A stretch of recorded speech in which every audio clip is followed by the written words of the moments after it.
Parlons français. Parlez clairement. Et oui, ce sont les phrases les plus simples qui sont les plus efficaces. Alors qu'on croit souvent que pour bien parler, il faut utiliser plein de mots complexes, des phrases longues, brillantes, avec des mots sophistiqués. Mais dans la vraie vie, surtout quand on prend la parole face à un public, quand on s'exprime en réunion ou face caméra, face à un client, ce n'est pas forcément celui qui parle le plus compliqué qui est le mieux compris et qui marque les esprits. C'est celui ou celle qui parle le plus clairement. Et c'est le sujet de cette vidéo. Bienvenue dans Parlons français, la série où l'on regarde comment notre manière de parler influence notre impact, notre crédibilité et bien sûr notre relation aux autres. Aujourd'hui, on va parler d'une idée simple, mais essentielle. Les phrases simples ont souvent beaucoup plus d'efficacité que les phrases compliquées. Et je vais même être beaucoup plus direct. Si votre public doit faire un effort, et même trop d'efforts pour vous comprendre, vous avez déjà perdu une partie de leur attention. Et c'est à vous de la rendre accessible. Ce n'est pas à lui de traduire votre pensée, c'est à vous de la rendre plus accessible. Alors attention, je ne suis pas en train de dire qu'il faut appauvrir votre vocabulaire et la langue française, bien au contraire. Bien parler français, c'est pas parler pauvrement. C'est pas parler comme un robot non plus, et il faut garder bien sûr de la nuance. Et parfois, le mot juste, c'est le plus simple. Souvent même. Prenons un exemple. Vous pouvez dire, dans une logique d'optimisation de nos processus collaboratifs, il conviendrait d'envisager une meilleure transversalité de notre différence entre les parties prenantes du projet. Ok, ça peut impressionner 2 secondes. Mais soyons honnêtes, on a déjà perdu au moins 3 personnes qui sont au fond de la salle, voire plus. Et probablement vous-même au milieu de la phrase. Alors maintenant, dites plutôt, nous devons mieux travailler ensemble pour faire avancer le projet au plus vite. C'est moins pompeux, c'est clair. Et d'ailleurs, c'est beaucoup plus clair. Tout le monde comprend. C'est ça, être audible. Il s'agit de ne pas faire compliqué pour avoir l'air intelligent. Rendre une idée importante immédiatement compréhensible. Un bon orateur ne cherche pas à montrer qu'il sait parler. Il cherche à faire passer son message. Et ça change tout. Premier principe, une phrase, une idée. C'est basique, mais c'est puissant. Souvent, les gens veulent tout dire en une seule et même phrase. Ils commencent une idée, ajoutent une précision, puis une autre, une parenthèse, et puis une exception. Alors au bout de 3 secondes, on est perdu. On ne sait plus vraiment où elle voulait en venir. À l'écrit, on peut revenir en arrière. On gomme, on recommence. Mais pas à l'oral. Donc si votre phrase est trop longue, vous pouvez pas la gommer et votre public décroche. Et il décroche pas forcément parce qu'il n'est pas attentif. Il décroche parce que vous lui demandez de porter beaucoup trop d'informations en même temps. Je répète, une phrase, une idée. Par exemple, notre objectif est clair. Nous devons améliorer l'expérience client. Pour y arriver, nous allons simplifier le parcours d'achat. Et cette simplification commence par 3 actions. Vous voyez, c'est simple, c'est structuré.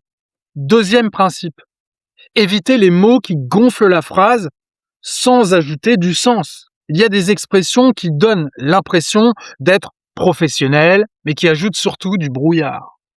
Par exemple, l'expression « dans le cadre de »,« au niveau de »,« en termes de », ça c'est une réflexion globale autour de.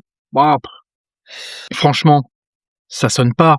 Ces expressions sont pas forcément interdites, mais elles sont souvent utilisées par automatisme. Et à force, elles alourdissent la parole. Au lieu de dire, dans le cadre de notre stratégie de développement commercial, nous souhaitons mettre en place une réflexion autour de. Dites tout simplement, nous voulons gagner en visibilité pour développer notre activité. C'est plus court, plus clair, et surtout c'est plus humain. Parce qu'il y a un vrai problème dans les différentes prises de parole professionnelles. Les gens ne parlent plus comme des humains, ils parlent comme des comptes rendus de réunion. Et puis alors maintenant, ils parlent même comme l'intelligence artificielle. Franchement, personne ne rêve d'écouter un compte rendu de réunion pendant 8 minutes. Même le compte rendu lui-même n'a pas envie d'être là. Préférez les verbes d'action. Les verbes d'action donnent de l'énergie à vos propos. Au lieu de dire « il y a une nécessité d'amélioration de notre communication », nous devons améliorer notre communication. C'est plus simple, ça fonctionne. Nous devons décider. Au lieu de dire « une décision devra être prise sur ce sujet », dites plutôt « nous devons décider », tout simplement. Et là, forcément, vous sentez la différence, les plus directs, donc mieux compris. Pas de blabla, de l'efficacité. Les phrases deviennent beaucoup plus directes. Et vous savez que le français administratif adore cacher l'action derrière des mots abstraits, comme la mise en œuvre, la valorisation, la transformation. Ça peut être utile à l'écrit, ok, mais à l'oral, trop de noms abstraits fatigue. Les verbes révèlent la phrase.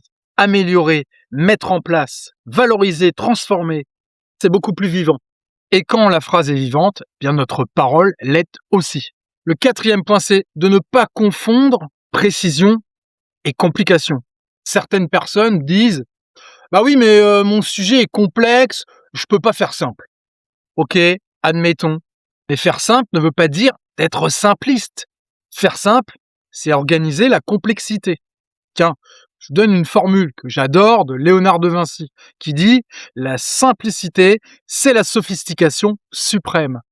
Le sujet peut être complexe, la parole doit être accessible. Plus votre sujet est complexe, plus votre parole doit être claire, précise. Et c'est là que se voit la vraie maîtrise. Quelqu'un qui maîtrise pas forcément son sujet se cache souvent derrière un jargon, alors que quelqu'un qui maîtrise parfaitement son sujet peut tout à fait l'expliquer simplement.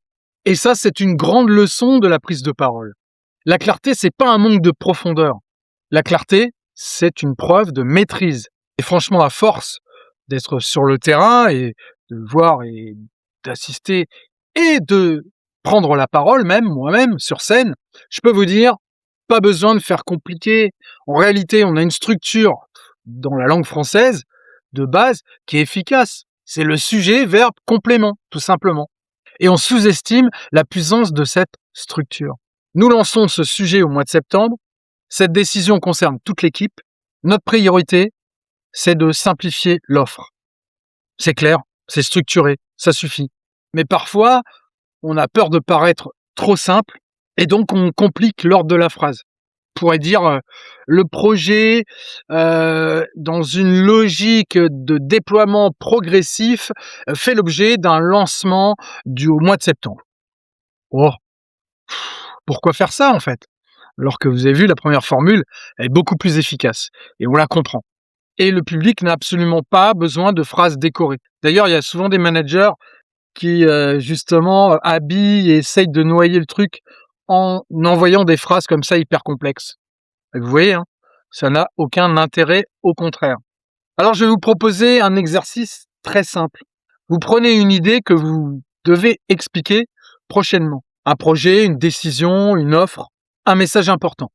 Écrivez-la une première fois comme elle vous vient. Puis posez-vous les questions. Est-ce que je peux couper cette phrase en deux? Alors si c'est le cas, faites-le. Est-ce que j'utilise des mots abstraits alors que je pourrais utiliser des mots simples et des verbes? Alors oui, transformez ces phrases. Et enfin, est-ce qu'une personne extérieure à mon métier peut comprendre? Sinon, vous l'avez compris, simplifiez pour amplifier votre message. Et là, tout le monde va comprendre. Parce que la vraie élégance de la prise de parole, c'est pas d'en mettre partout. Et franchement, à force d'être sur le terrain et de voir et d'assister et de prendre la parole même, moi-même, sur scène, je peux vous dire, pas besoin de faire compliqué. En réalité, on a une structure dans la langue française de base qui est efficace. C'est le sujet, verbe, complément, tout simplement. Et on sous-estime la puissance de cette structure. Nous lançons ce sujet au mois de septembre. Cette décision concerne toute l'équipe. Notre priorité, c'est de simplifier l'offre. C'est clair, c'est structuré, ça suffit. La vraie élégance, c'est de dire précisément ce qui doit être dit. Si votre idée est bonne, mais qu'elle est mal formulée, elle perd de sa force. Et une parole qui se transmet bien est une parole qui respire. Si cette vidéo vous parle, vous pouvez la commenter. Et puis merci de vous abonner à la chaîne Parlez Juste. Et cette série, Parlons Français. On se retrouve vite pour un nouvel épisode. Je vous dis à très vite.